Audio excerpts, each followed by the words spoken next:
hoping that they're not free. We've got CPX, the esteemed trader of the team, known for his CPX trades, probably a Ball Street legend as well.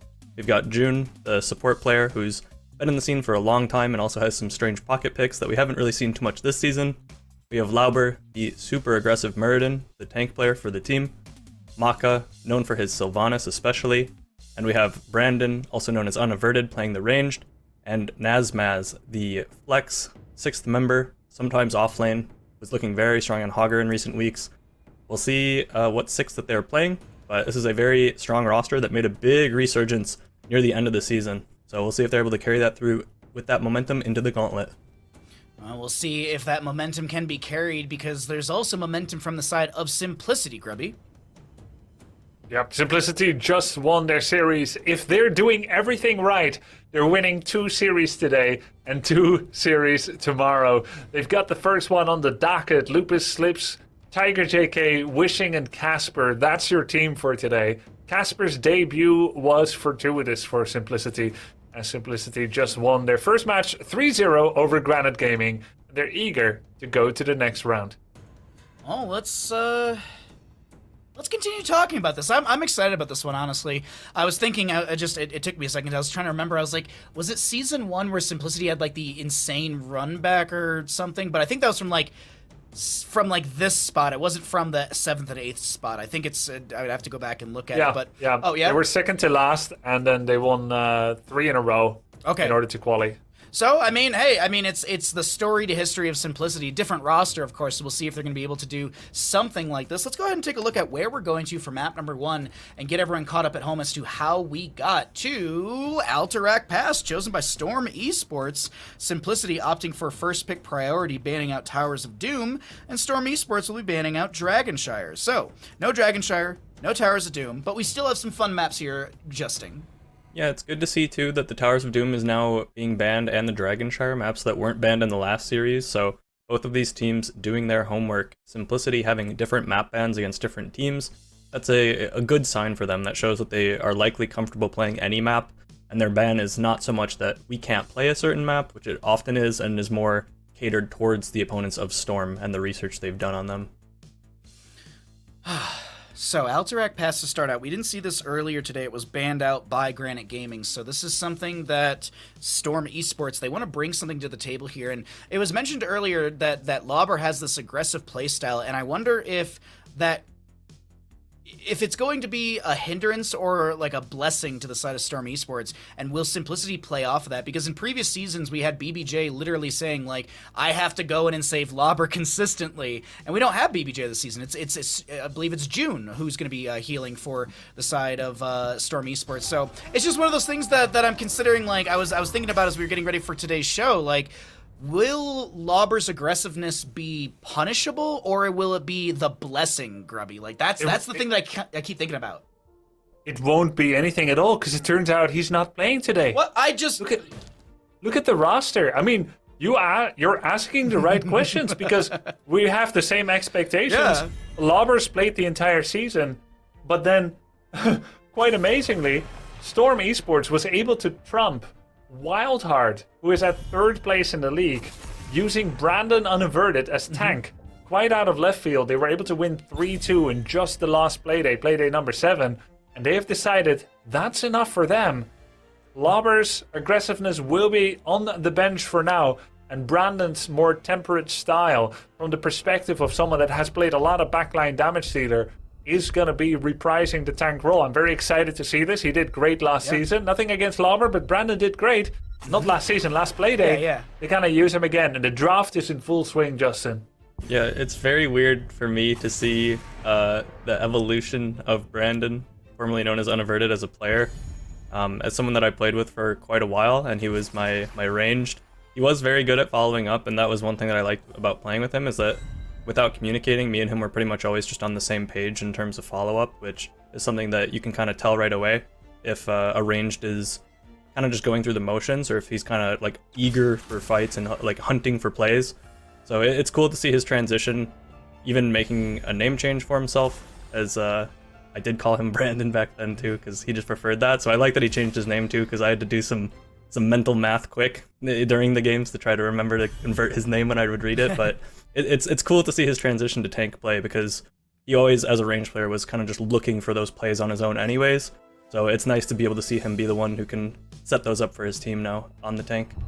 Well, we're getting to our ban face here, and I'm actually, as you're pointing out that Brandon's in for Lauber, I'm literally just remembering I talked to Lauber a couple weeks ago, and he was saying that even a couple weeks ago, they had already decided that Brandon was going to play main tank for this weekend because Lauber would be at Masters Clash. So they actually wanted to make sure that the team would be scrimming up with who's going to be playing during these the gauntlet brackets. So it's actually something that Storm Esports, it's not like I'm just now remembering, it's not something they just changed last minute because of Masters Clash. Like, this has been something planned for a couple weeks, which is great because synergies can be built in scrims, you have more practice time with your allies, and you can expand these pools. But of course, my little story aside, we got a lot of things unfolding here, some target bans, some really interesting target bans, a lot of Genji bans lately, and some Tracer as well. But Grubby, we're going to get into the meat and potatoes of the latter half of this draft.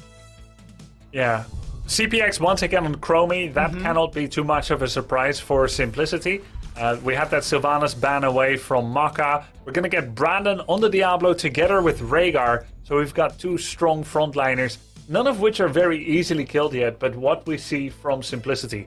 Now, Simplicity can go either for Malthael or Leoric as a second solo laner and killer of Diablo, or they can run Thrall, which Tiger JK has been loving to do in order to try and take down Diablo and or Blaze, or they can go with a Tychus. I believe they will go for the Thrall route, and then one more healer, of course. Anduin and Tychus, okay. I like the Simplicity draft here. Justin, we're getting into the last pick from Storm Esports. Thoughts? So far, Storm has, I would say, a slightly better composition, mostly because it's going to be very difficult to deal with the front line between the Blaze and the Diablo, having that Rhaegar with the Ancestral as well, be able to keep them alive. We had the double support ban from Storm with the Brightwing and the Lucio, so then being able to be the team that gets that third priority support in the Rhaegar after the second ban phase has to feel really good for Storm. And then getting that alongside the Diablo is pretty crazy. You have CPX being able to have the Chromie to stall the objective probably forever. And you had this difficult situation in the draft for Simplicity with that Tychus pickup, where Malthael does well into Rhaegar with the Ancestral because he has the anti-healing, and he also just does well into Chromie and Diablo. But he does very poorly into Blaze because Blaze Bunker can absorb that last rites. So you had this weird situation where that's the case for Malthael, and then for Tychus gets drastically outranged by Chromie when he's in his percent damage, his minigun form, his normal form. Outside of the Odin, he can't really step up into Chromie to do damage to the Diablo or the Blaze. So him being the only percent damage into the big chunky frontline of the Blaze and the Diablo is going to be really difficult for Simplicity to be able to take them down. They might have to look to play for a little bit more dive. Maybe we'll see the Light Bomb with the Falling Sword, or Hogger Hortipult with the Light Bomb. But right now, I think if it's just a straight front-to-back composition, Storm's composition looks much better on the map. Well, I would absolutely agree with you, and we'll get into more of this discussion. Thank you, Justin, for your analysis and breakdown, because on the side of Vandar Stormpike, in the blue, we got Storm Esports, Brandon on the Diablo, Nasmus on the Blaze, Maka on the Falstad, June on the Rhaegar, and CPX on the Chromie. Over on the side of Drekthar and the Horde, we've got Simplicity. Lupus on the Joanna, Slips on the Junkrat, Tiger JK to play the Tychus. Casper will be playing the Hogger and Wishing on the Anduin.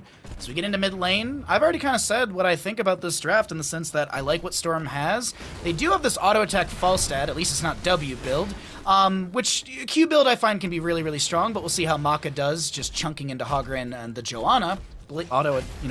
Blinding auto attacks is a little something I'm afraid of, but overall, I think the members of Storm can take map number 1. What do you think here, Grubby?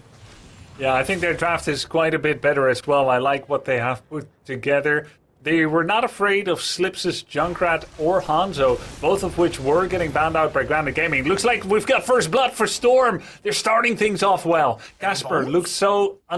Any bones? Sorry. You want to chew my bones? As Harger goes down this time. Casper looks so impervious to anything Grounded Gaming was trying to do in the previous series, but now he's the first victim.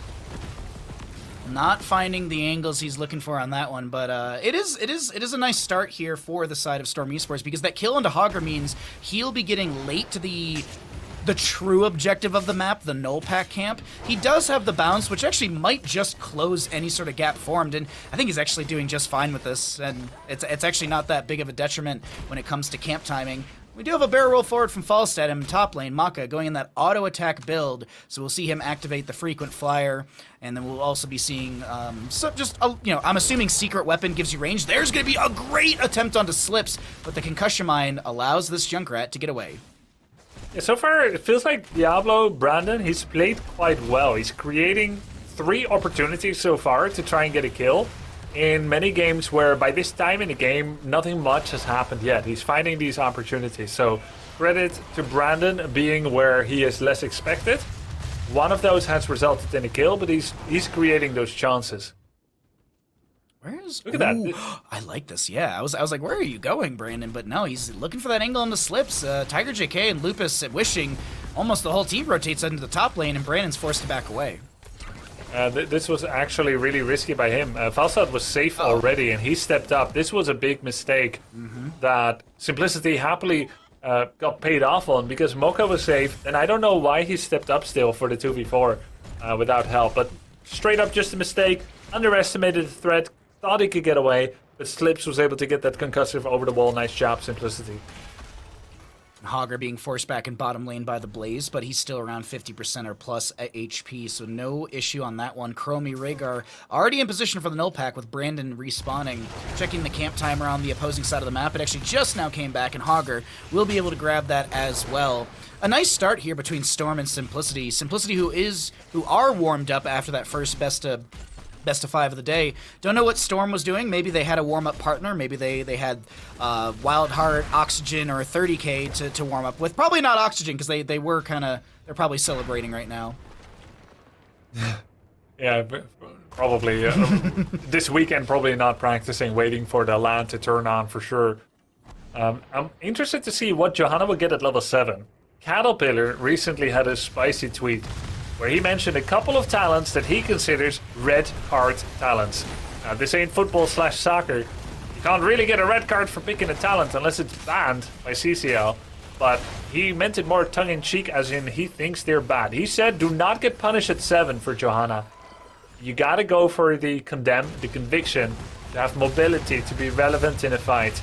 Even when you're against Ancestral Healing or Brightwing's Phase Shift, it's not good enough to 35% debuff their heal while giving up permanent 10% move speed and 20% while you are condemning. And it turns out that actually Lupus is in full agreement with that. He's going to get the movement speed. He's not going to try and counter Ancestral Healing with the punish healing debuff talent. That tweet was all just gas. It was actually kind of funny because I saw some of the talents on there. I'm like, these are like some of the highest win rate talents, and like even Mockery was like commenting, like he's like, but these are still good for like different situations. Like Madara disagreed as well, but I thought it was funny. It was a really funny tweet because like there's that little bit of shock, like wait, I take those talents. Wait, Cattle, why are you judging me? Like, is my life a lie? Yeah, Maybe he's just doing it as a trick. Maybe he thinks those are all actually the best. See, and he's trying to get into the mind of everyone, like, oh, these are all bad talents, you don't want to take them. We'll have to see. Anyways, Time Trap, over on the right-hand side, Chromie did go into the Time Troubles, which is the armor buff and debuff. Allies getting 15 armor, right? Yeah, allies getting 15 armor. No, I always have it backwards. Allies getting 30, enemies losing 15. There we go. I always flip it back and forth. Because it always seems like it should be their way. Regardless, we're about to see 10 talents here for both sides. Lupus is getting slowed, trying to get out of here, and it seems like Lupus is fine. Target JK has got that stacking talent so that he can kind of tag team Diablo and Blaze. Hogger went down to Falstad in a one-on-one. Wasn't close either. Autos. Yeah, secret weapon and autos. It's gonna chunk. I don't know how quickly Falstad found the kill, but he definitely did find it in top lane. As 10 talent here is achieved, you are going to see Diablo on the left-hand side of your screen. He's got that Soul Stone. Now it's orange. It signifies the level 10 change, which now he only consumes 75 souls out of the 100, but you still have to hit the 100 mark, as Brandon needs another 20 souls. He does have the Firestomp build, so could look for a few there, but look how he's playing in the bush, waiting for the angle onto Wishing or Lupus. Exactly. Very good positioning there. Meanwhile, the objective has started. Nazmas keeping the grunts The grunts. Did you see how they kept trying to restart but got another damage stick? But still, that's 15 seconds. You don't need to hard commit. On Storm League, one of the biggest mistakes anyone ever makes is to overcommit. Oh, hold that thought. There's a double stun combo on Diablo within the rhythm. That's Nice. a full. Okay, my ragdoll Diablo fell into that lake. Oh, mine just kind of kerplunked on the ground. Oh, okay. That's a cool kill. I have it maxed out, but sometimes, yeah, I guess ragdolling physics is per your view. RNG. Like, yeah, exactly. So it's not the same for everyone. Heroics across the board are pretty standard. I don't see anything out of the ordinary. I do like that Lupus Wishing they went for that combo because it's a 60-second combo for both. So you're going to see it. I mean, we're like a second or two off, maybe a second and a half difference between the two, which is a great kind of 1-2 punch we can consistently see every 60 seconds onto a target. Falls there with the gust into the corner. There's a lightning breath from Diablo. That's a lot of damage onto Wishing. Tiger JK getting chunked right now and will go down. The Ancestor healing, I think it was on to Maka. Wishing almost goes down to CPX. If he had one auto, CPX would have gotten the kill on Anduin. Really nice foul stat gust, actually. That was one of the better aggressive gusts. Right after Janna used Iron Skin, also getting Anduin out of position, and then Tychus. It looked like Tychus just gave up. He's like, yeah, I'm in a lightning breath. I'm getting peppered by Chromie. I'm just going to stand here and get as many stacks as I can. A cool game so far. The lead for Storm Esports. They get the objective. They're up a kill. They're up a level. Let's see what they can get out of it. Okay, so talent tier advantage with the first cavalry coming through the lanes. Blaze pushing up bottom. I think Falstad's actually kind of chilling in a bush right now, just waiting. He actually just stepped out into lane. Hogger going to get the clear over here. Trying to just quickly, the members of Simplicity, quickly trying to get that 13 talent tier, so at least they can defend on even talent tiers. That's what they want. They're very close to it. See, they've got 1-3-1 defense. There's a 1-3-1 offense as well. Good defense so far by Simplicity in the mid. They can probably lose 2 towers. Tiger JK is just finding damage into Brandon, who's looking for an initiation on Diablo onto Joanna, of all people. And Brandon gets chunked down to like 25%. Falstad, nice sidestep from Maka. Will be able to avoid the concussion mine, but Maka making sure that he doesn't overextend. He's poking at the sidewalls, which, 1, give vision, and 2, kind of create a little bit of a funnel in the lane. Though, as we've talked about in previous weeks, you do not want to be taking down the sidewalls if you have a Chromie on your team, because you are getting rid of your funnel or your goalie type skill. Yeah, for slowing Sans aggressively, that's definitely very true. I want to point out something very obscure that I think Maka was doing as well. It was a 1-3-1 laning setup for both, and Maka did as much damage as he could against the top forward, and then stayed attacking the wall. I don't believe attacking the wall was the actual purpose. I think he was broadcasting his position there for an exact amount of seconds. Interesting. To lure Simplicity top, while being safe enough for them not to gank him. Just to pull them out of position and get something done elsewhere. Now, whether that pays off or not, considering the 4 that came top actually end up taking the boss, that's another question. But I do believe this is an important skill as a solo laner. Yeah. To pretend like you're gankable, playing with your opponent's virtual position in your mind and baiting them to come towards you, which gives you the certainty of freedom somewhere else. I think that's really cool, and I do believe that's what he was doing. It does kind of play into the play style of like Abathur players. A lot of really, really talented Abathur players will show on the map that they're in lane to create this, not a forced rotation, but to create this kind of moment like, ooh, am I gankable? Forced. Yeah, it's almost like, okay, you either come kill me as an Abathur, or I continue to push out the lane in a better position as an Abathur because of the locust spawn timer, blah, blah, blah. But there's a lot of nuance with that, and I agree with you, Grubby. That is a very good point, just to kind of create rotations or force the enemy to make rotations. And overall, Storm Esports, while they have lost a little bit of damage on the top lane for it, while they have had they've lost 2 members in fights, overall the map is looking good for Storm Esports as the enemy just now hits the 16 talent tier, even talent tier, and this will be our second objective. 40 seconds of channel time necessary. The null pack in mid finding good damage onto this fort front gate. Very, very good. Simplicity now will be forced onto the defense. Storm can either push along with this, or they can start channeling the objective. Let's see how they use the null packs. Brandon, basically, he wants to combo Wait, Hogger. Johanna, not... Oh, Hogger. Oh, you. yeah, Yeah. good call out. Wow, we saw the end of that. I saw that like it was like Hogger and Blaze with a little bit of a 1v1, and then I was watching Falstad, he was just like floating out of lane. I want to say Falstad actually just left clearing lane and just rotated right into Hogger. And it might have been a misread from the Hogger player to not see the rotation from Maka, but that doesn't matter. Let's talk about the fight right here, because that's the initiation. That's the lightning breath. Oh. Wishing is cooked up and served on a platter for the members of Storm Esports. Yeah, very nice follow-up kill there for Storm. With Hogger not being there, Simplicity did try to step up, trying to save the objective from being taken. They're up against it. Will they start the Hogger camp as the consolation prize? No. There was a double scout for it as well, so it would have retroactively been a mistake. They're going to turtle up on 3 keeps, Bahamut. I like this. I would actually really like to see Storm Esports prioritize... I was gonna say prioritize like top or bottom because those are boss lanes. Oh, actually, top, Junkrat? top, yeah. Slips is dead. Maka is so...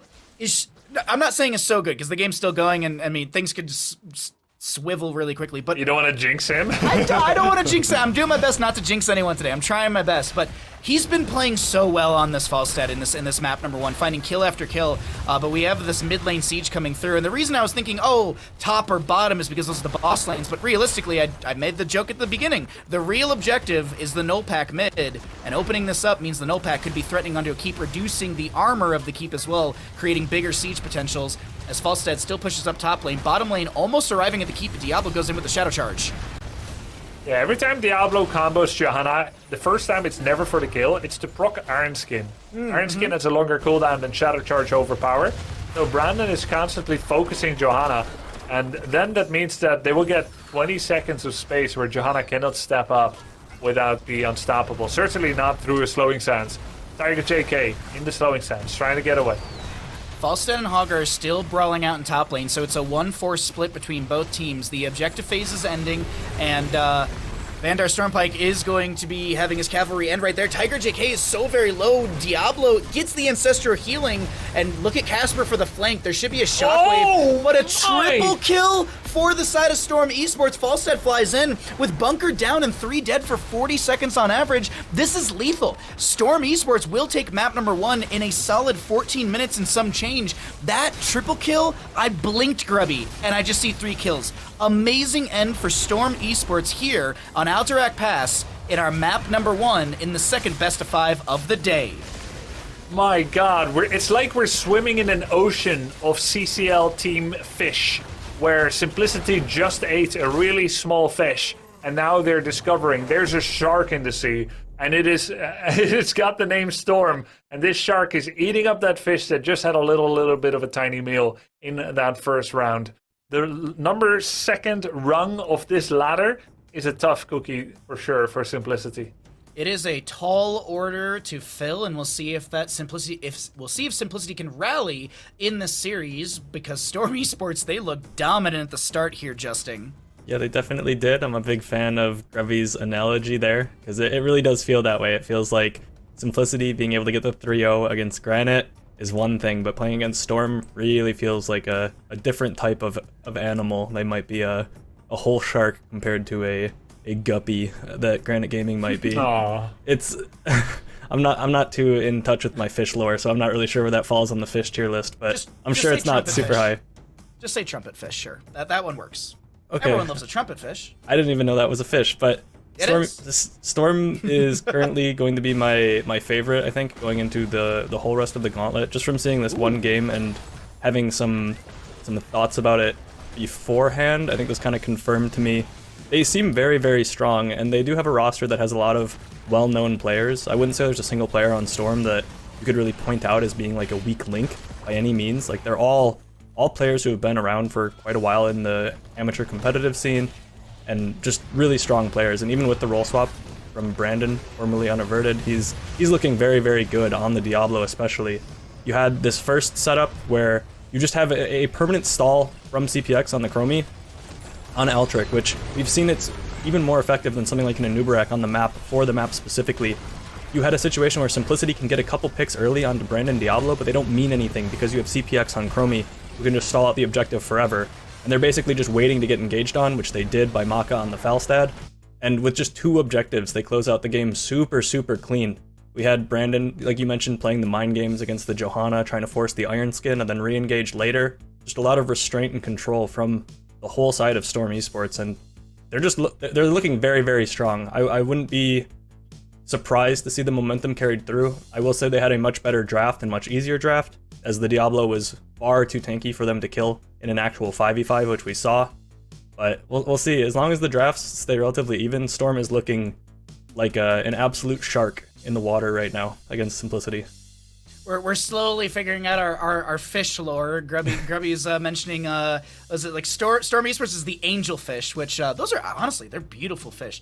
I grew up scuba diving, so I know I've seen a lot of different fish. So I was like racking my brain. I was like, ooh, are they like blue tangs? Are they like parrot fishes? What are they actually like? But I'm glad Grubby has got his fish knowledge right on place. But let's find out where we're going to for map number 2 in the second best of 5 of the day, because we've got the map ready to go. We're getting the lobby going here, and it's going to be Storm Esports taking us to Cursed Hollow, which means the members of Simplicity have opted in for first pick priority as the losing team. Grubby, getting into Cursed Hollow, what kind of fish is this? Cursed Hollow is a cursed coral reef where the reef is kind of bleaching because of high temperature. It's cursed. Oh no! So yeah, it's not good, but yeah, the objective is a little weak, just like the corals in it. The objective is weak, so it's very much about vanilla pushes unaided by the objective.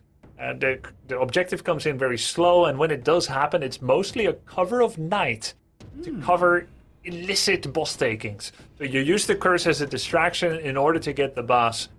Sometimes you will get value from curse pushes, catapults that are unstabbed by towers and defensive minion waves, but the uber super strongest play is where you have the curse and the boss together. The boss giving the slam and root threats, and the defensive structures not helping to defend. This is the near checkmate move, or the check move that you can do. But it takes a while to set it up, and generally bosses, until teams are like level 18 or 20, aren't strong enough to pose a major threat. That's in the future. Here we go with the early gameplays, the draft. Part of the gameplay, let's get it on. We're going to get into the Cursed Hollow here, and we're going to get into our bans in just a second as Springy will join us for the draft. I do have a fun little fact. Did you guys know that you should never touch coral with your bare hands, like, ever? Because some of the oils in your hand can actually kill coral instantaneously. That's my scuba diver PSA. Don't touch coral. Just don't touch anything. Just look at it with your eyes, not your hands. Anyways, Justin, you're looking at the draft with your eyes and petting Springy with your hands. Can you break down what we've got for Cursed Hollow?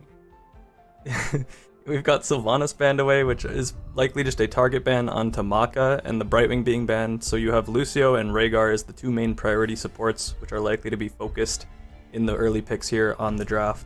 Falstad is also something that we saw in the last game, played quite well by Maka, and it's a hero that his priority is somewhat different for a lot of the teams, but I think that on these larger maps, his priority just should be really high.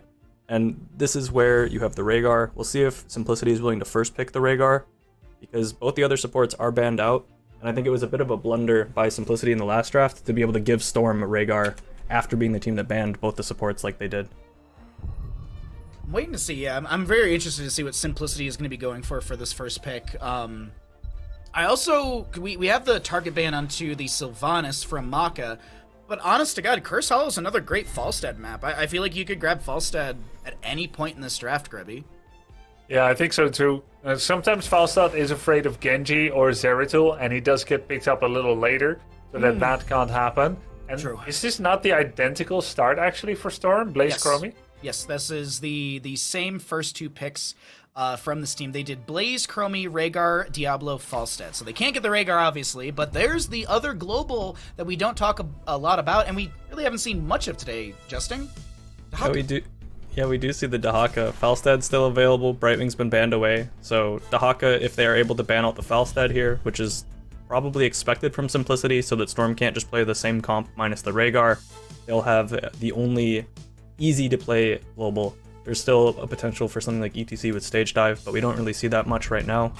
So expecting Simplicity to ban the Falstad so that they don't have a repeat of the last game, but Diablo's also available, so they might be looking to ban that. Taking some parts away from what Storm drafted in the last game is going to be really important for Simplicity here with this ban. I'm expecting either the Falstad or the Diablo, but if Storm wants it, they can take the other one.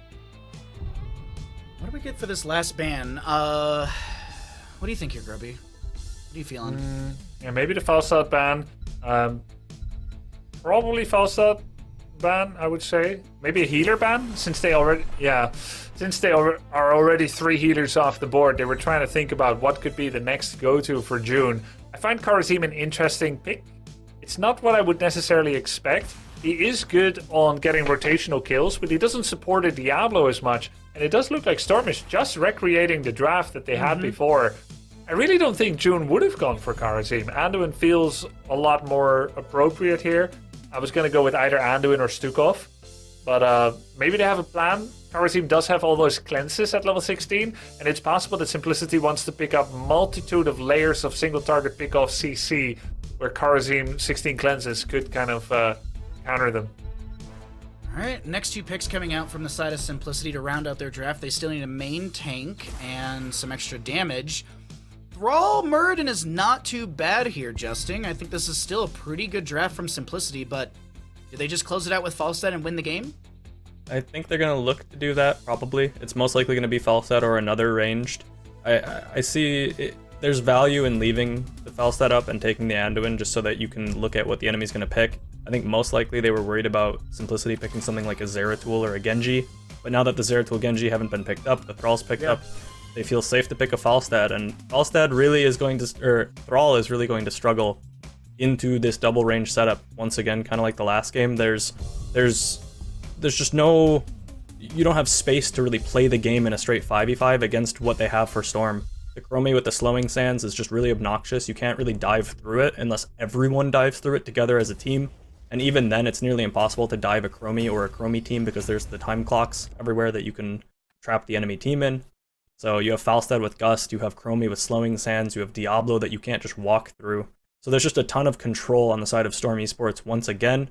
If Simplicity is going to be able to win this game, they're going to have to do it through clever macro, which from their previous games is not very much the Simplicity style. The previous games, Simplicity has been playing pick compositions where they've been winning through picks almost exclusively, just finding kill after kill, looking for these chain CC combos. And they have the CC to do it. They have the Thrall, they have the Muradin, they have the Dahakatung, and we do finally get to see slips on Hanzo. But we'll see if that's enough to deal with Storm Esports, because their composition quite strong at just holding their ground and fighting 5v5s. Well, let's go ahead and introduce our teams. Justin, thank you for the analysis as always, because we are going to see the members of Storm Esports on the left-hand side. Nasmus on the Blaze, Brandon on the Diablo, CPX on the Chromie, Maka on the Falstad, and June on the Anduin. To the side of Simplicity, we are looking at Lupus on the Muradin, Wishing on the Rhaegar, Tiger JK on the Thrall, Slips on the Hanzo, and Casper to play the Dahaka. As we are getting into mid, I've sung the praises of the Falstad. I really like the draft of Storm Esports. Only really one change here, Grubby, which is the Anduin for Rhaegar, because Wishing took it early from the side of Simplicity. What are your thoughts here as we're getting into our mid lane fight? Yeah, I think it's funny because usually when you're scrimming, you're trying not to take the same draft over and over per se, because there's no way you could get the same thing twice, especially if it wins. But it's almost like Storm did get exactly that again, and I find Anduin and Rhaegar somewhat interchangeable in that they have a big I save you button, either Ancestral or Leap of Faith. So that's pretty cool. But we do have Slips here on Hanzo. Great map for Hanzo. You can take bosses really fast, you get good fighting positions for Scatter, and he's great at killing Diablo at level 16. Giant Slayer, bypassing the spell armor that Diablo tends to get. So I think it's a much better draft for Simplicity than last game. Both Thrall and Hanzo are going to pick a lot of punch into Diablo, which is also pretty much the only one that they're going to be able to access. How do you get past Diablo Blaze to get to Chromie, who's in his slowing stance and has a Gust, and there's Leap of Faith, unless you do some absolute 5-head or even 6-head flanking in order to try and get to the back line. But most of all, I think it's a kill the Diablo game, even though he's the tankiest tank in the game. And Hanzo and Thrall might just be able to do it. Brawl, overpowered. Shadow Charge. Nasmus looking for the Jet Propulsion here. Brandon with some really good body blocking. The Oil Slick is going to be slowing. Tiger JK sidesteps the incoming damage, but look at we're going to head them off at the pass. And that's a dead Tiger JK. First blood to the side. Well, excuse me, first blood for Storm Esports. Wait, there was a simultaneous kill. Sorry, I was just like, I heard the first blood announcement, and I look up, it's like almost simultaneous kills, like a half a second difference between the two. Yeah, we've had one first blood, yes, but what about second first blood? Now I want to rewatch Lord of the Rings again. Almost identical timing. You don't have to rewatch. The series is coming out soon. I just saw the new trailer. Oh yeah, I didn't know. Yep. I'll have to make a note and check it out after the broadcast today. I didn't even know there was a trailer out. Yeah, new multiple trailers actually. New trailer just came out a couple of days ago, and well, I don't think it's gonna be as good as the movie, but it might still be fun. It's still the same verse, the multiverse, the same universe. I hope there's a moment where someone like kicks a helmet and breaks their toe, so that way anytime I watch it with someone, I can be like, so this is the part where. You always gotta point out when Strider breaks his toe in Two Towers, but either way, let's talk about the objective, because it is going to be spawning in the north portion of the map. It always spawns in the center, but it can be in the upper section of the map or the lower section. So right now we're going to start in the upper center. We'll be able to predict some of the future spots as it does kind of go on a 3 cycle, but this is a beneficial position, as Falstad can poke at this, but we just have raw siege. We have a big siege through mid, not even that raw. Ooh, Chastise. Yeah, good Chastise into Shadow Charge, overpowered, but now the return, revenge. That Leap of Faith blocked by June, though. Meanwhile, Tribute was not taken. Nasmas took down the siege camp behind the towers in the bottom lane. Blaze getting half a wall there as Casper comes in, bringing up the defense. And now we have a fight for the Tribute. Lupus, he is fine. They try to stop the Tribute, could not. Storm gets the first Tribute. And Blaze was in the bottom lane. Oh, wait, hold on. That's an initiation of Lupus. And he overpowers. No! Lupus gets the well. I want to point out that during all of this, there was still the Siege Giants in bottom lane that was cleared out by Blaze. CPX gets a big time stop. He does have the armor debuff and buff, so you're going to see that 30 armor on CPX. He's got 134 HP and is able to back away. We only have 10 stacks on Slips right now. Actually, he picks up 11th right there, as our next objective will be in the positional positional spot for Storm Esports. Beneficial spot. There we go. Yeah, beneficial spot for Storm to capture it. Not unbeneficial for Simplicity to poke up against it with over the wall there, but that's where Brandon comes in with his Diablo. We have Simplicity stepping up to at least do a token defense, but with the Haka being stationed bot, we get to this awkward spot where Storm has very little need to invest in taking this tribute, as they still have Falstad pushing top. So Simplicity is trying to make this happen fast. Get the kill. Soul Shield is running out. Soul Shield has run out. He had 61 spell armor, but that's now gone. But Slowing Sands is providing a great backup. In comes the Haka. Falstad is not here yet. He's flying in. Falstad coming in with the flight. Where's he going to go? Safe positioning. He barrel rolls forward, trying to get some damage in. Tiger JK will be the first one to go in this initiation, or in this engagement, excuse me. And that also will be the level 4 reset for Tiger JK, as he didn't finish out those stacks and he is dead. Now, this boss play is going to be for Storm Esports, but look how quickly Storm Esports is able to burn through this boss. We could actually see double boss play before the next tribute is even spawned. Man, double boss, that's risky. You're playing with fire there, but imagine if they do have that 0.7 level lead. They're moving towards there, maybe trying to get the Siege invade. Giants. Yeah, Siege just Giants gonna for play it Falstad. safe. And he doesn't have flight for 30 seconds. I feel like this is a little too... Wait, hold on, Diablo... No, they're going. They're still going. They got 10 talent to your advantage. Really? I like this call. No mana. I do like this call, actually. The camp was actually only one of the Siege Giants was cleared out right there. As bottom lane boss is at 50%. Yeah, this feels like actually a perfect call from Storm Esports to me. Yeah, that's true. They're going for it. Half a level lead means that, yeah, for sure, they will just get this, no problem. They saw everybody bad. Now, delaying the boss actually kind of seems worth it, but they're not going to do it. They don't feel like that delay is even needed, as this boss will almost certainly either get a free forward or need to be stopped, which gives the curse to Storm. Yeah. Storm is in a great spot macro-wise. We were talking about it at the start of the draft for Curse Hollow, and it was kind of being alluded to that this map is a little chess-like, where you move pieces around the board, of course, and it's like, okay, well, now they have to respond to boss, but if they don't respond to boss and they just fight around this, they're going to lose the fort. So it's nice back and forth that we're seeing, specifically from Storm. Their macro and their engagements have been extremely well played. As that top lane fort does go down, the Falstad is actually continuing to push things out. The boss in top lane, just checking really quickly, has 50% HP, and Hanzo, I think he gets the channel. Maybe one more delay? No. Okay, channel. And how much did the boss get? Quite a lot. As Casper gets rooted by the boss has taken down top tower, the entire fort.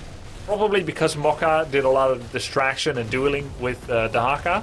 So they give up the tribute. It wasn't a hard spot. They wanted to upvalue the boss.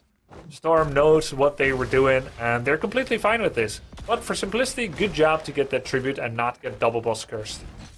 Little tech right there coming out from Diablo, using the Shadow Charge to push the Siege Giants into tower range. We've seen Dahakas use drag as well for just the faster clear, because Siege Giants naturally outrange your structures, and they'll just take them down if left to their own devices. 13 talent here. This is looking very reminiscent of the last game. Half a level to go for that talent tier advantage for Storm.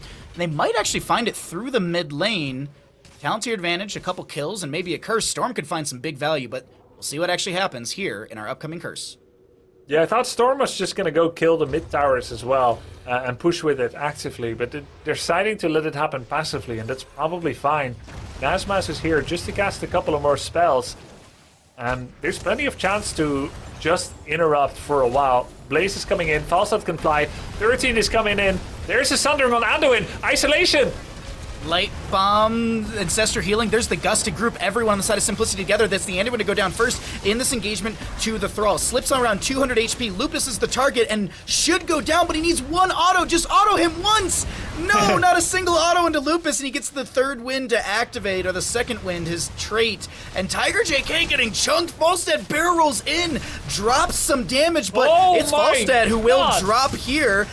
The Tiger JK actually loses his stacks once again. Here comes Brandon. He's got the angle. He goes in on Rhaegar. He flips over Muradin. That's going to be another kill for the side of Storm Esports. Storm loses their Falstad, but gains 3 kills, a curse, almost a mid lane 4. Actually, they will get it right here. This was beautifully played by Storm Esports.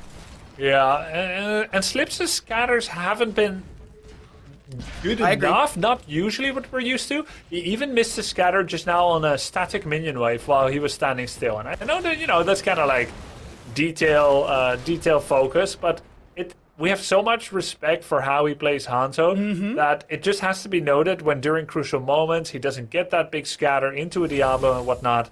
And yeah, it's been all Storm Esports for now. It was a cool flank with the Sundering on Anduin. We described how difficult it would be for Simplicity to go past Blaze and Diablo, and they had to do clever wraparounds, and they did get the kill on Anduin.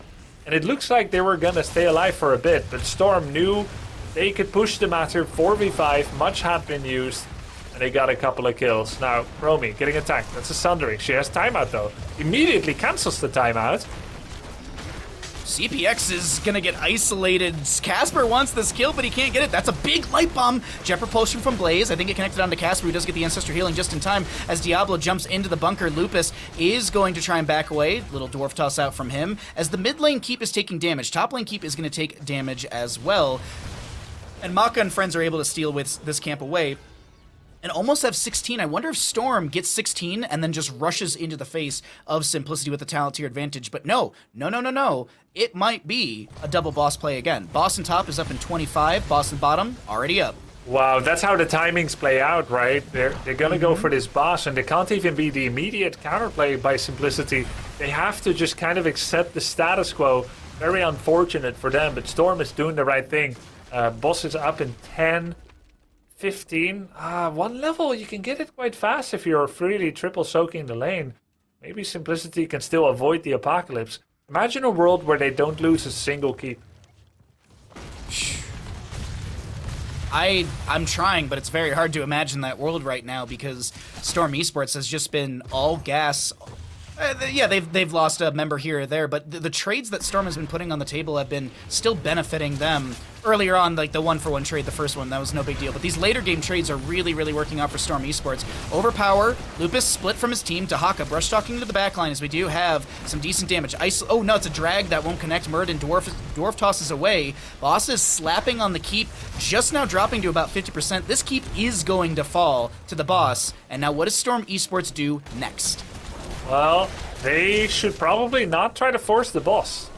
Not much gain to be had there when you're already on equal talents and so far ahead in the macro. It may be a little bit more conservative, but the correct way to play most likely would be just to play for level 20. They have one tribute they can give away freely. This position of the tribute that's going to be coming in a minute or so is quite unadvantageous for them. And then Storm can just try to make a slow play for the tribute after this one. By that time, they're going to be like level 18 and a half or 19. They could even give up Curse, knowing that during the Curse, they're going to be going into their level 20s. So I think Storm is going to play full defense. If they get a good fight, though, in the next 2 minutes, they'll take it. But they're not going to try and force anything crazy. That would be my prediction. That's a fair prediction. Right now, Falstad's got 22 seconds left on his flight available. Just checking the Dahaka as well. He's about to have Brushtalk in 3 seconds as he clears the bottom lane. But I think the solo laners or the globals will be able to just respectively do their job. The members of Simplicity were kind of showing. They weren't showing at all on the map. I was checking vision, and then all of a sudden, I started to see danger pings come out from Storm Esports because you saw the vision on the bottom right of the minimap getting taken. That's going to be a sundering, an arrow from Slips. We have a lot of initiation, big lightning breath, the cleanse from Wishing. Tiger JK is zoned away around 700 or so HP, as I saw for a split moment, and I think June and crew can grab this objective. I don't know if Simplicity will step back in for a defense. Yeah. Or a stall, excuse me. Yeah, no stall possible here. Thrall was too low. He had to go tap Fountain, and he did just that, and there's still the defense going on here. That was really important because actually denying that tribute that Storm did, it means that they will guaranteed be level 20, even if they lose the next 2 tributes. So it seems very likely that Storm wins the game if nothing special happens in the next 1 or 2 minutes. This is going to be a boss play for Simplicity, but they give up tribute. They need to get 2 forts out of this boss. Top by the push, and maybe mid via a vanilla push. That would be Simplicity's way back into this, their ticket back into this. I'm checking the vision for Storm Esports. I think it was just an assumption that the enemy was on the boss. No one was really showing on the map, but Storm Esports do grab the Siege Giants, which are going to be threatening on Decor. CPX is able to get the channel here since the Simplicity members were grabbing that boss. So 2 out of 3 tributes to the side of Storm Esports, about 3/4 of a level to that 20 area, and the shielding on the core of Simplicity hasn't been scratched just yet. Dahaka to go clear out the incoming damage, and there's actually that shielding starting to fall. Top lane fort will drop to around 50 or so percent as Tiger JK tries to find value with Lupus in the bottom. Yeah, shaving off towers and buildings anywhere you can is what you want to be doing here as Simplicity. They're defending their structures for now. The boss took down half a fort.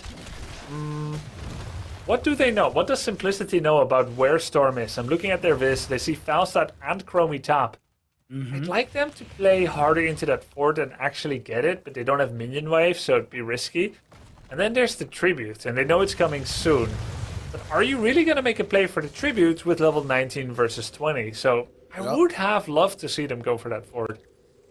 This is also going to be Wind Tunnel Falstad. That's the big thing to know. Wind Tunnel. Oh my God, Wind Tunnel with the Hellgate, so the Blink for Diablo, and the upgraded Light Bomb from Anduin, upgraded Bunker as well. I could see a world where we have Wind Tunnel into a corner, the Hellgate in. You get, a little bit of stun value from that, and then maybe a Light Bomb as well on top of all of that, or maybe even Blaze gets the Light Bomb later and Jet Propulsion's in. I feel like I see a future where Storm Esports just has this 7-layer CC dip, and it's just delicious. Yeah, exactly. And then you can have a slowing Sands on top of that as well, and then you can get a Lightning Breath for anyone trying to run away. And who has a Blink, really? Muradin can Dwarf Toss away. You've got Hanzo with the agility. Thrall has a Blink. This is the curse covering for the boss, a level 20 plus boss on open core. Level 20 will be reached, but if you have to spread your attention between the boss and an entire team, well, let me tell you something, that's a problem. Because this boss has 33,000 health. Diablo has 8,000, so it has more than 4 Diablos worth of health. And you gotta burn through that while a team is actively trying to CC you and pin you down. No, Simplicity has to attack right here on the vision. They're doing it. That's an arrow. Light Bomb, Wind Tunnel into the corner, splits Lupus and Casper as the top lane keep does go down. Anduin and Murden will be traded. It's a lot of damage onto Casper. He does pop his Essence. The boss is going to core. We've got Siege Giants on core. We've got CPX raining in the sand. It's a beach day for CPX as he has brought the beach to the enemy team. Mako barrel rolls forward, slips will get the scatter, but I think that's all she wrote still because the core is falling rapidly. Diablo gets the Shadow Charge onto Wishing. Wishing gets the self-heal. Brandon wants the kill on the slips, but no extra kills will be had. It will be map number 2 to the side of Storm Esports. Very well played by Storm. Feels like a CPX diff. He was getting a lot of relevant damage on people. Slowing Sands was good. Time traps were good. He survived with 114 health with that 30 armor time trap in that top lane. And all throughout, Slowing Sands made it impossible for Simplicity to engage with the draft and the plays that they had. Fantastic. Top damage, CPX. You can see how much damage he was peppering in on that final Watchtower play at level 20, where Simplicity tried to step up. They had to fight the entire fight in the Slowing Sands. It was tough. Man. A 13,000 difference roughly in heroic damage between Slips and Chromie and Justing. This is, I mean, what are your thoughts here? What's the breakdown? Because it did really feel like Maka played really well in game number 1, but CPX in game number 2. I mean, he did play Chromie in both, but he's my MVP for map number 2, Curse Hollow. Yeah, CPX would be my MVP as well. It feels like there's just nowhere to really engage from on the side of Simplicity if you're playing into CPX on the Chromie. That's a hero that he's very known for, so it's cool to get to see him play that again and to get so much value with it. This was a game where Storm should be winning in the early game, but not as hard as they were, and Simplicity really needed to just try to get to level 16, because it's nearly impossible for them to kill anyone on the front line without the percent damage between the Thrall and the Hanzo. And we saw them having a little bit closer fights at that point, but they just lost too much in the early game. The main drawback to Storm's composition is that they have the Chromie and the Anduin, which, if the game is even or they fall behind into all the dive on the side of Simplicity, would have been a big problem. But they managed to keep basically all of their structures alive, so they just always had protection. This was the potentially scary turning point for the side of Simplicity, where it looks like they're going to get a good fight here. They do manage to dive onto the Anduin. We saw that as quite a bit of a priority for their composition. But in the long sustainy fight in these tight little chokes, Storm's composition is just very, very strong. With the double ranged, you have Chromie damage just everywhere on the floor. You have Slowing Sands that you can't walk through these chokes against. Blaze controlling space extremely well. Falstad being able to hit everyone with his Qs in these chokes. It's just a lot of AoE stuff that you can't walk into on the side of Simplicity. And so fighting around the chokes really well by Storm. You had Brandon re-engaging here in this fight. This was the fight that really sealed the deal for Storm and solidified them in the lead, because that was a moment that things could have really changed for them. Storm playing the macro really well. They do end up taking a level 20 fight. This was Simplicity's big moment. They needed to win this fight to be able to have a chance at staying in the game.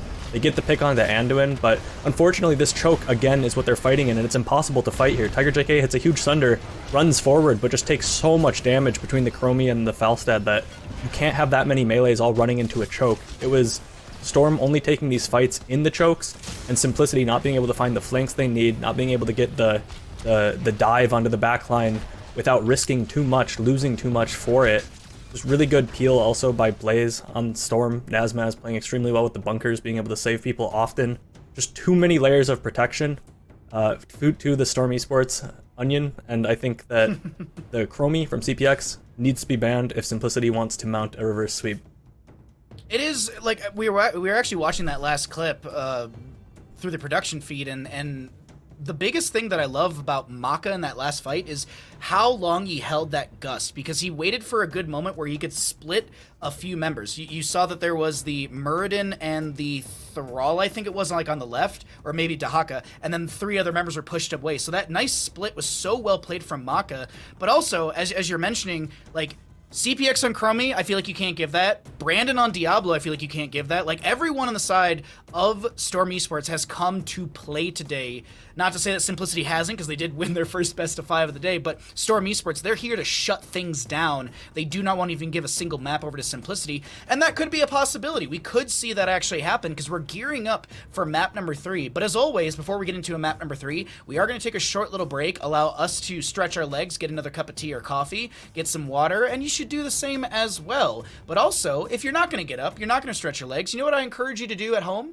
I encourage you to hit ! prize pool in chat, because there have been some changes to how the prize pool will work at the end of the season.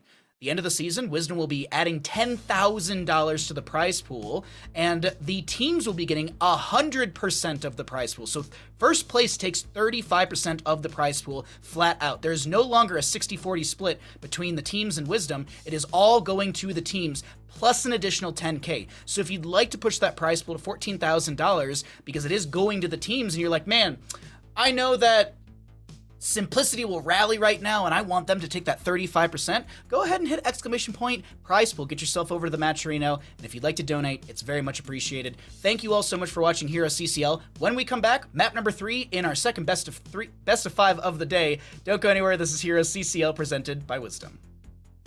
Welcome back, ladies and gentlemen, to HeroesCCL presented by Wisdom. My name's Bahamut, joined by Justin and Dr. Strange in this best of 5 series between Storm Esports and Simplicity. We're going to find out who will win this next map very, very soon. But of course, what'd you guys get up to in the break, Grubby? See you chewing on a little something. Did you get some snacks? I feel like I got caught with my hand in the cookie jar, and my parents came home and they said, no more cookies. I'm trying to chew quickly, but it just won't go away. Let me wash it down with some water. I had a piece of dried zucchini, and it was a bit more dry than I bargained for, so I didn't make it back after the break. Like dehydrated, like kind of like jerky in a sense? Yes, correct. You put it in a low heat, 70 Fahrenheit, for like 12 hours, is thin slices, and then you can keep it for practically forever. So this one's 27 years old. It was still good. I actually had my friend Ms. Bauer send me some of her freeze-dried candy. That is delicious. It's like a whole different, like she sent me Skittles, and they're like, it's different. Like, it's just very, very good. Give it a shot if you have a chance to try freeze-dried candy. Justin, what'd you get up to on the break, bud? Walked around a bit, got a drink, and watched some replays from the last game. A lot of cool moments. And don't be so humble, Grubby. Feel free to you're just lifting weights. You're just doing curls. You have to be humble about it when you say that. See, here's the thing, Justin. He lifts weights during one break and then bulks up during another, and then if we get another break, he just swaps back and forth. So it's a very ingenious idea. I just strut around the house and stare out the window and be like, "Oh crap, I'm almost late for the broadcast to start back up." But let's go ahead and find out where we're going to for map number 3 in this series, because we know what map it's going to be. And it's going to be Storm Esports, continuing the trend of picking maps as the members of Simplicity want first pick priority.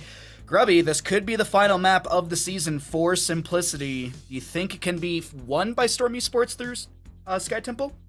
Well, if they can get the same draft again, then it's very likely so, because it looked pretty one-sided the last 2 games, to be quite honest with you. And maybe they could just go for the same thing. Blaze, Chromie, opener, Diablo healer next, and then Falstad to close it out.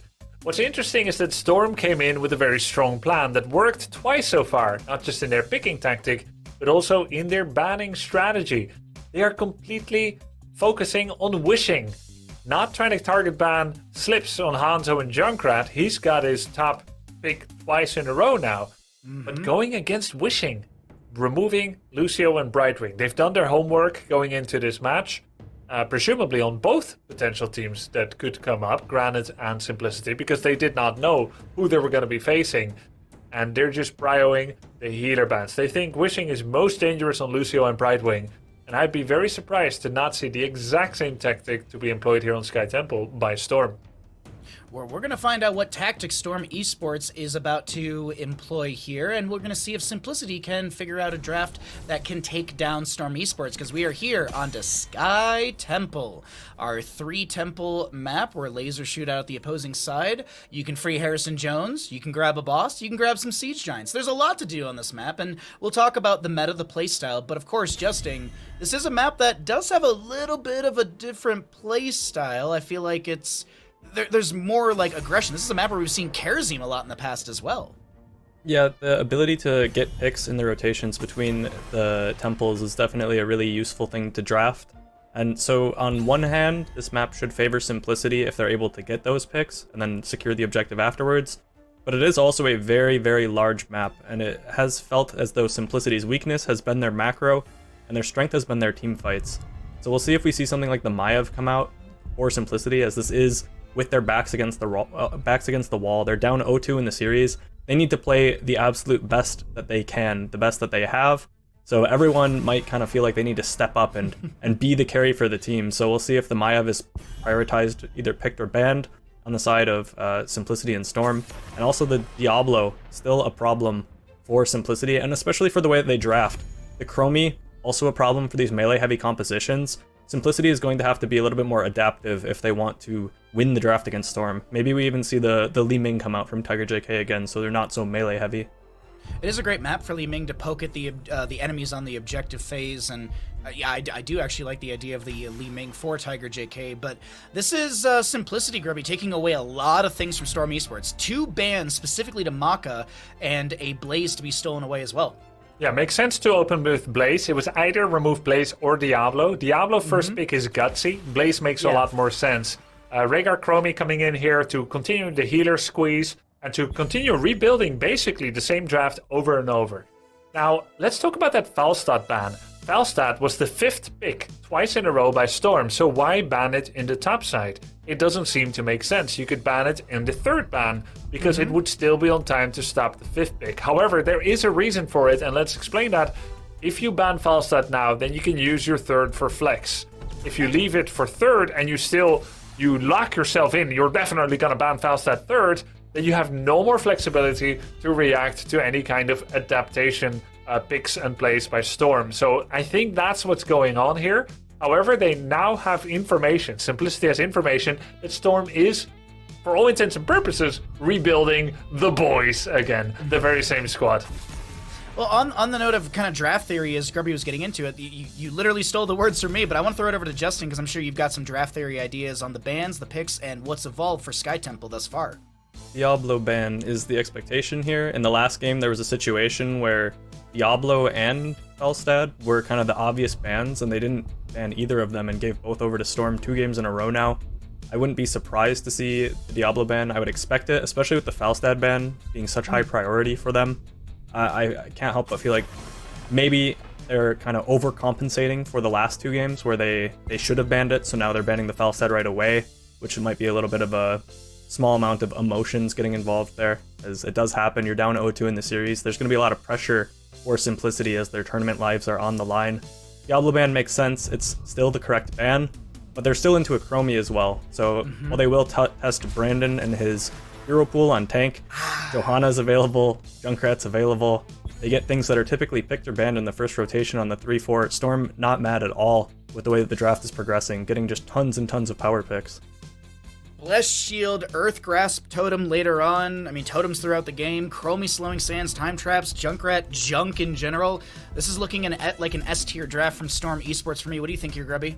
Hogger Tyrael, Hogger Muradin. Hogger, I know that they already have their solo laner, which is weird, but that's what I would do because they get the Unstoppable to cleanse the Johanna traps. But it's going to be a Nubarak, it's going to be Maiev. We've got Strong Heart Engage, a solo backline damage dealer who can even go Leaping Strike. Well, last pick from the side of Storm Esports here, Justing. What are your thoughts on the draft? And last pick? There's not really any pressure for Storm to go anything other than just like a Hogger or some other Hogger or Dahaka, both being options. The Dahaka is less of a target, but they could also go into a double support if they really want. It is the Dahaka that is kind of the most obvious, as he, unlike the Hogger, is not really a target for the enemy team on Simplicity. Simplicity is going to be looking to isolate someone with the Maiev disc, and look to one-shot someone with their Nubarak and the rest of their damage with the Cocoon onto the Rhaegar ideally, or diving onto the Rhaegar. But playing a composition like this again into Chromie is hard enough, but playing it into Chromie and Junkrat is extremely difficult. Both of these heroes have very similar purposes, where they just kind of play very slow and set up their zones of space. They're very control heroes. Everything they do is about controlling space. You have the slowing sands from Chromie, you have just her zone with her W, you have also even Rhaegar having it with the totem, which is kind of just a space you don't want to fight in. You have Junkrat as well with the Junkrat traps and the knockback mine to be able to create even more space. There is just a ton of space for Storm, and Simplicity needs to play super aggressive and play for dives into what Storm has drafted, where they have this zone of control. So we'll see if Storm is able to kind of hold their ground and play this kind of defensive playstyle where they just move around together, peeling for each other with all of their CC. If they're able to do that, Storm should be in a really good position. However, this map, unlike the other two maps, you are basically forced by trading objective to end up in a situation where you're going to be out in the middle of the map with no fallback, no forts to retreat to. So if Simplicity can either pull ahead or catch Storm in the middle of the map, they might be able to get flank angles and play for an aggressive fight to kind of chase them down. But it's tougher for Simplicity than it is for Storm. Well, let's see if Storm can close things out, as we are going to be having Junkrat, played by Maka, Nasmus on the Dahaka, Brandon to be playing the Joanna, CPX back on the Chromie, and June, well, back on the Rhaegar. Over on the side of Simplicity, looking to rally here, we've got Lupus on the Nubarak, Wishing on the Anduin, Casper on the Blaze, Slips on Lunara, and Tiger JK back on his Maiev. Pulling this one out. We'll see if the members of Simplicity can rally and turn things around, maybe even get their brooms out for a reverse sweep. But of course, Grubby, Yep. I'm feeling like Storm can close this out. I know there's some Simplicity fans out there, but I feel like Storm can close this out today. Yeah, I see a lot of spam this shrimp to help Simp in chat previously. I don't hear them as loudly now. Faith is being lost, but it's when there's the least reason to hope. That's where your faith needs to be strongest. Not by logic, but emotion and sheer willpower. And I, for one, do believe that Simplicity can do it. I think this is the best draft setup that they've had so far. They've gone for the Cocoon, Containment, Disc, 5 versus 3 potential. If those land well, then that could be a really good fight for Simplicity. I also think this is the weakest draft that Storm has had so far by comparison. And I know that seems kind of crazy because all 5 of those are tier S. But a little bit lacking in like the sheer killing power from their DPS. It's a little bit like throw a spell here and there, and not as much just straight up, straightforward damage. And I think Simplicity can do it if they play it well enough. Let's see how it goes. Definitely see how things unfold here on Sky Temple. First objective phase, standard on the map. Second objective phase, actually standard as well. The first being in top and middle. The second objective phase being in the bottom, a singular altar. And then after that, or temple, excuse me. After that, it starts to randomize on how many and where it is on the map. But you'll never have more than 2, no less than 1. Remember when there used to be 3 at the same time, though? I know, right? That's why I was saying that, because I was like, well, sometimes we have new viewers for Heroes of Storm, so maybe they don't know. But it's like, yeah, you'll never have 3 at once. But God, yeah, whew, That was toxic. That was a bit rough. It was kind of how a lot of people look at Blackheart's Bay nowadays. It's like, don't go for a team fight, just play the objective. Yeah, it was crazy. It was so chaotic. It was so much damage everywhere. Kind of felt like the chaos of Haunted Mines. But let's look at this. Bruiser Camp was not taken yet for Simplicity, so they do lose a tower. But that does give them the synchronicity of Bruiser Camp, Temple, Dilemma at the same time. If they go for it right now in the next 30 seconds, and I feel like they're actually late to the party, why are 4 people still clearing 5 minions? That's what I don't get. They're going to be a little late, but they're going to go for the Bruiser Camp now, and Blaze is doing duo laning, and it might just still be on time. Storm spots this, of course, they know it, they intuit it, they go for the final couple of towers, the final tower damage there, and they're going to get that tower. So now it's a fight for the top temple, and you know why, Bahamut. Well, we'll talk about that in a second, because Concussion Mine splits Lupus, and we'll talk about it right here. Getting the gate down on the fort means that the temple shots will go straight to the fort, and a full temple in top will take down the fort in top. Wait. Temple and top, fort top. There we go. Words. Yeah, As Temple, top Tiger fort. I thought I said top fort and top fort, and then I was like, uh-oh, I don't remember. Anyways, it is going to be traded here, and this is what you were talking about, the synchronicity of the temple plus this camp, but it seems like Brandon, Maka are able to kind of push this back. Lupus is in the bush, and I don't really think Brandon's too afraid of that. I think he still has the iron skin available. Yeah, he actually just pops it right there. Yeah, just to clear and run away. Lupus could CC him. I might have actually got the kill if I look at it now. 1000 health, double stun, Lunara hit her Q, but no, they are not going for that. So a temple phase trade in favor of Simplicity because they protected their top fort, haven't lost their mid fort, and pretty much an even early game. No kills yet, even XP, even structural damage roughly. Very, very closely contested game so far. I'm looking at the experience breakdown, and it is like a couple hundred difference between the two teams. A little bit more so in favor for more experience for Storm Esports, but that's mostly just because waves need to be cleared up still. Looking at the Junkrat and the Dahaka in the top lane, they might be trying to make some sort of play into the Blaze as Dahaka does step out. He gets stunned. That was a really good read from Casper to back away. Does also pop the Adrenal Stim Pack too. Adrenaline Stim Pack. Yeah, Adrenaline Stim Pack.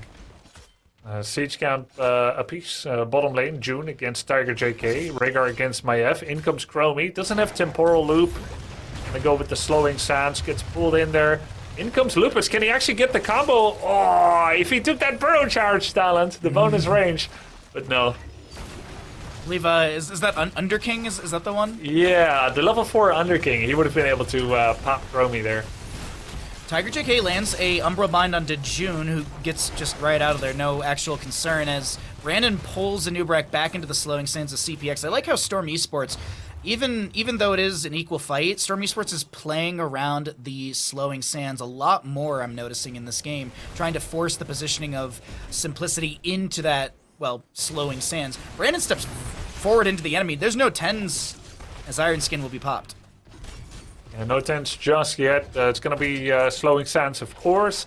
Probably Blessed Shield, Ancestral Healing, Isolation, and Riptire would be the expectation. We've got Cocoon, Light Bomb, Thornwood Vine, Bunker, and of course it's going to be Containment Disc. We almost never see that Maiev prison anymore with all the Unstoppables. Of course, Johanna could just run a 360 circle and clear every single containment of that prison.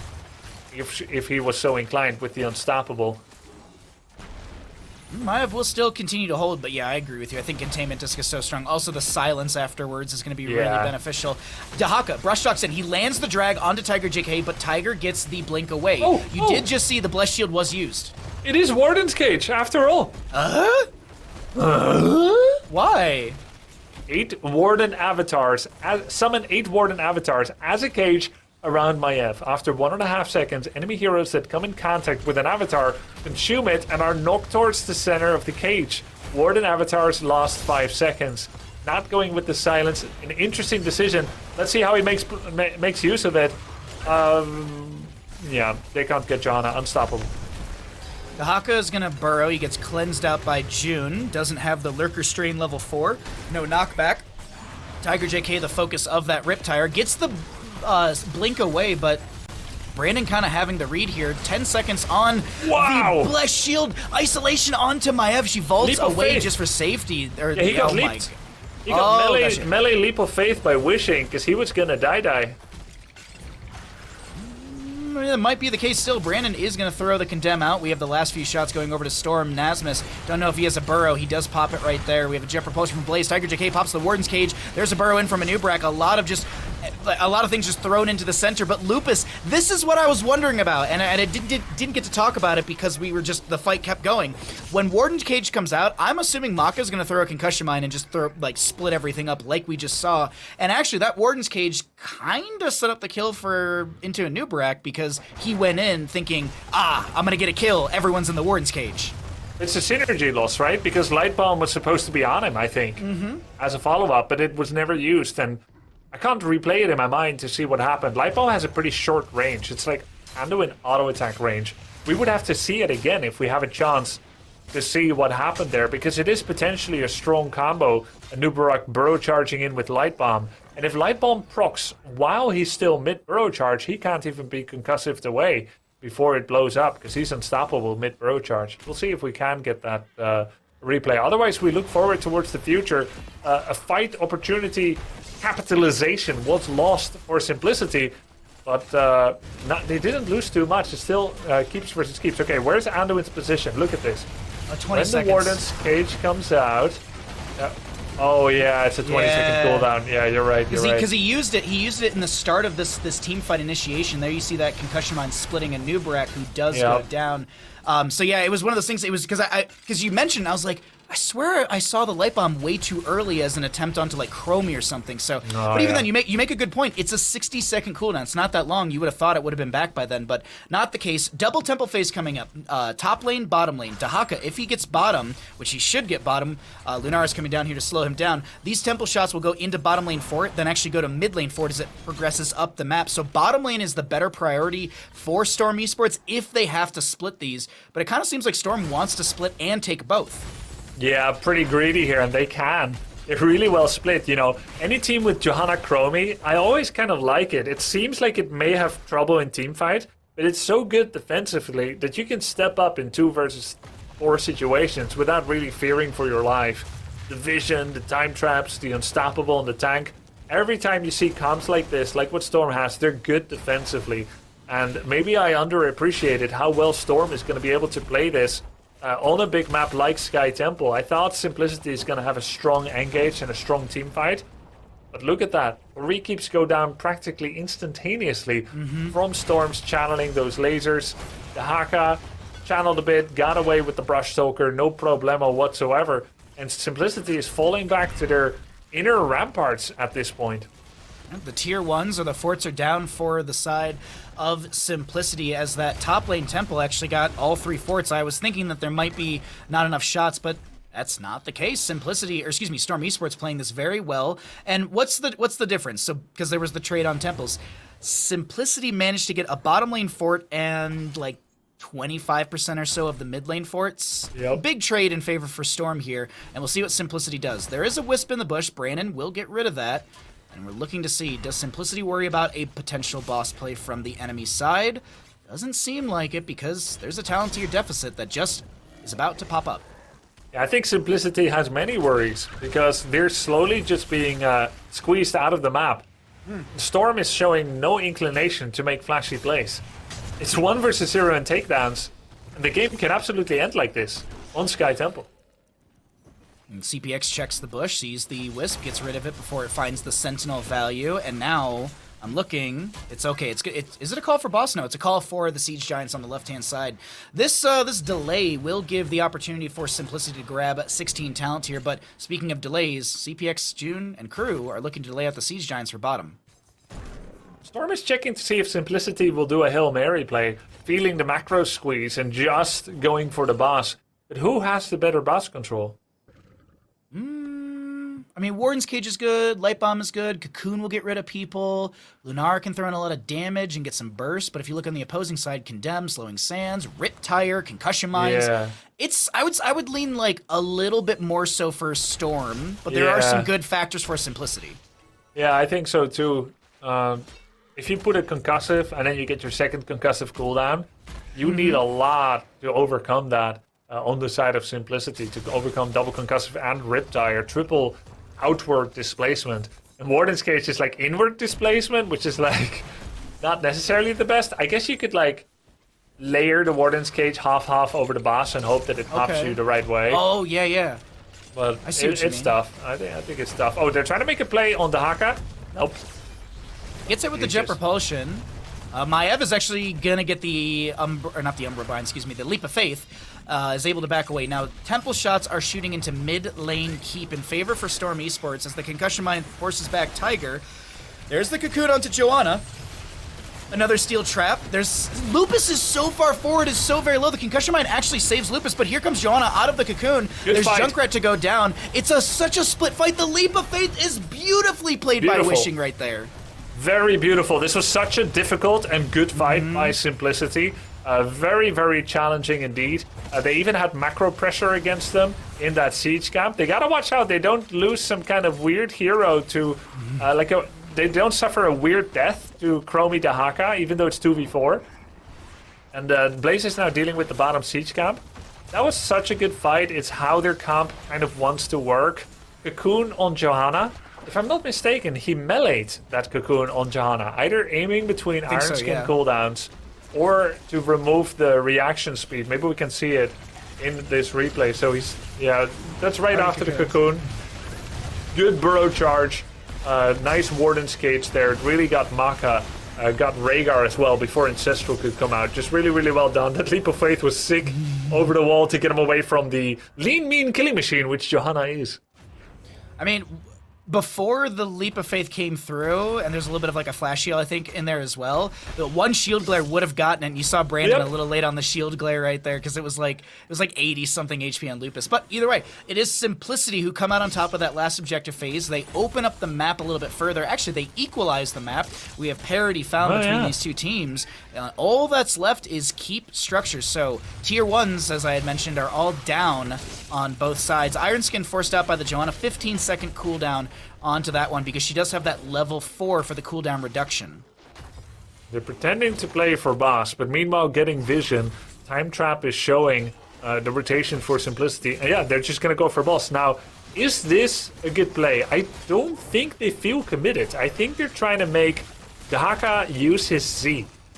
And they heard the Dahaka Z, and they're like, yeah, that's all we want. We just don't want you... No, actually, no, they want more.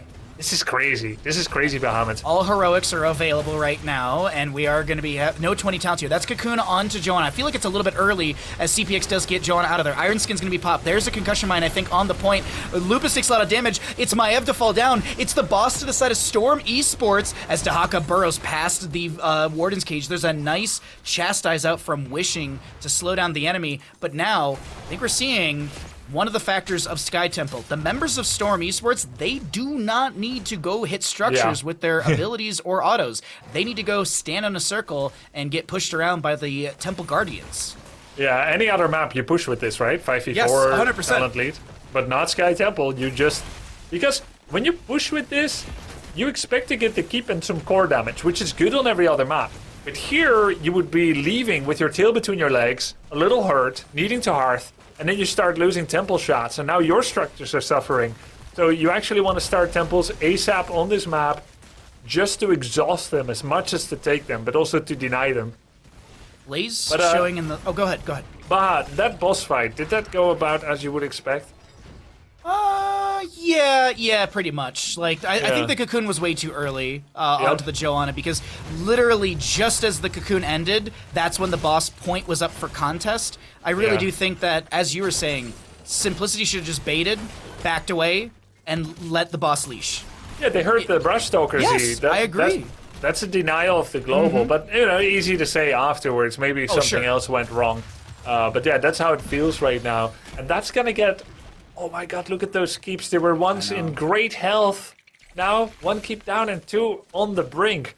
This is where I would have gone for a boss play as Simplicity. Not when you're still 3v3 keeps, but now when you have almost no hope left in the macro. So bottom lane will have consistent catapult pressure up against periodic. In mid and top, it'll be matched periodic catapult pressure from both sides as both teams have keeps up still. But Simplicity, they're the ones who are sitting on like a 25% and like a 10% keep in mid and top respectively, as we have some... oh, okay, Simplicity, they're going for broke right now. They want the fight.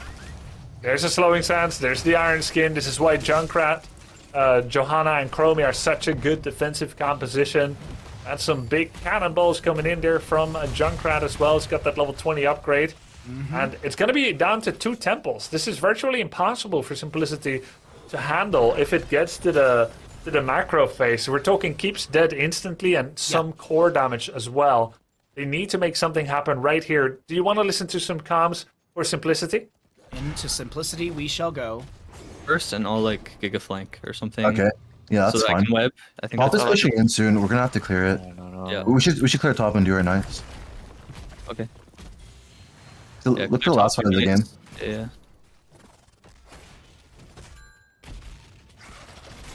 We might push the lanes out and force, right? Double temple. We need to clear that cat up there. Yeah. We need to get the eye back. Yep. Let's go. Let's go look. I'm just walking in now. Yeah, we have to go hard here. Hands up, hands. Not on Joe. We ignore him going to the Yeah. heroes. Yeah. Do you look, Tiger, and I'll just web Joe on the other side or something? Boiling Yeah. Joe here. I don't know if he blinds me and stuff. You can punish open. Oh, Nice. I'm time trapped. They're behind. back. They're Yeah, behind. play front and back. Play front and back right now. Yeah, yeah. We're good. They're not on top. Another Yeah. one Yeah, in a second. I'm gonna web Joe. just spam whales on them. I web Tanky Joe. this. Yeah. Oh With wait. Nasmus, maybe? Nasmus. Yeah, you got his Second stun in attack. Stun. Care. He's got Bunker, a billion bunker, armor. bunker, bunker. bunker. Okay. Oh no. Nice. Afterwards, I'm looking. Look at me. Low. Look at me. I'm cage. Look at this. Look at light bulb. Everything.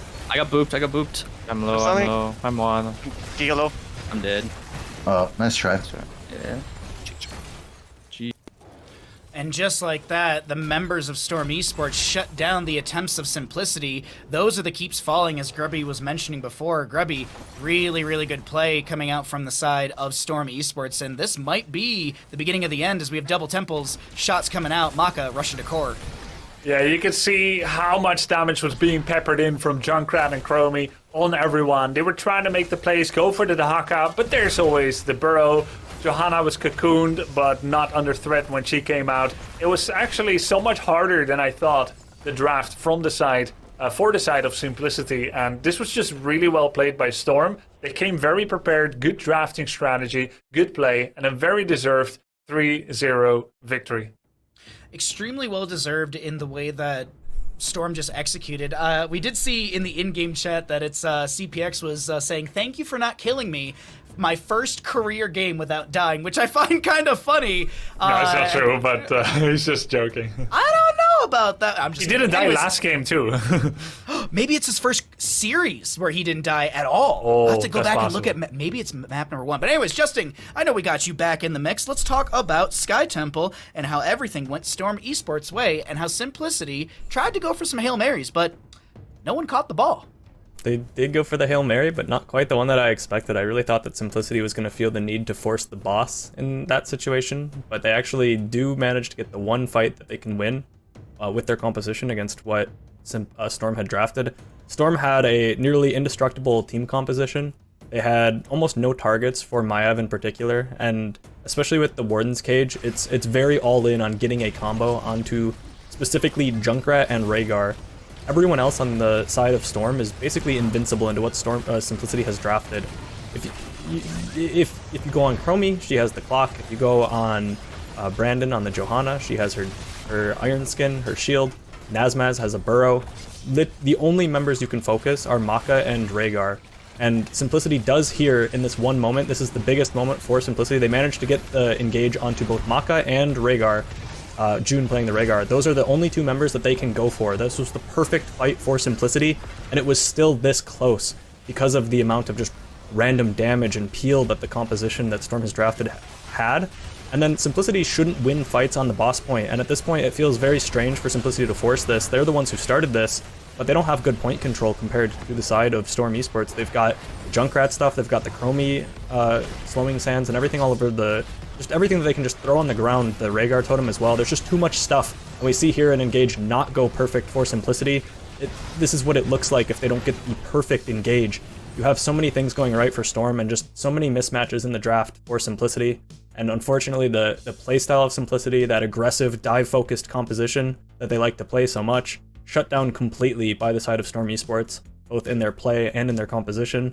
Storm Esports is going to be my favorite going through the gauntlet, and it's cool to see them potentially springboarding off of this victory, this 3-0 against Simplicity.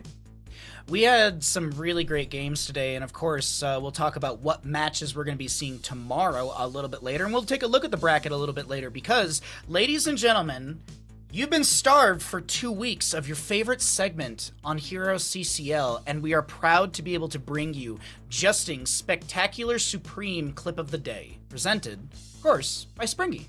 The Spectacular Supreme Clip of the Day, sponsored by my cat. So let's go ahead and jump right into it. It's Game 2 of Storm versus Simplicity. You have the team fight that solidified the victory for Storm. You have almost level 13 coming in for Storm, so Simplicity very eager to get a fight. This is also the curse point. So So Simplicity needs to fight here. Storm being even a little bit too far forward, possibly. But the 13s do come through. You have the good dive into the backline. You have the watch Maka on the Falstad. He pushes Wishing and Slips deep into the backline. Now Simplicity is still the team ahead in this fight, as Slips and Lupus now very, very low. A single auto attack would finish Lupus.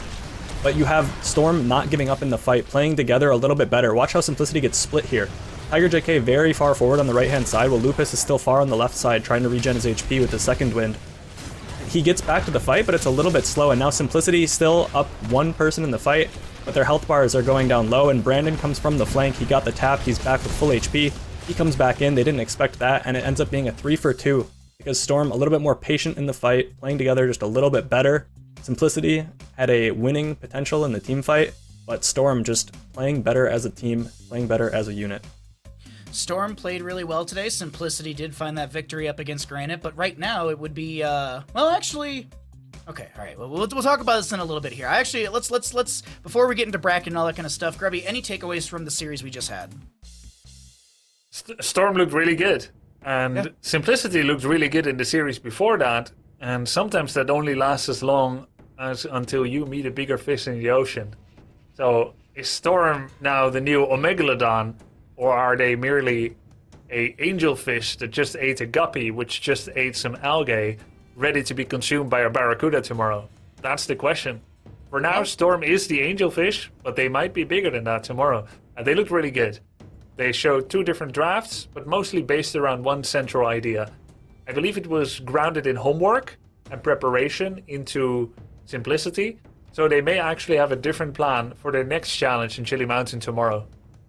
Well, let's actually take a look at the standings right now, the ladder bracket, because we have that updated for all of you at home. And as Grubby had mentioned, we have the different fishes of HeroesCCL Season 4 playoffs.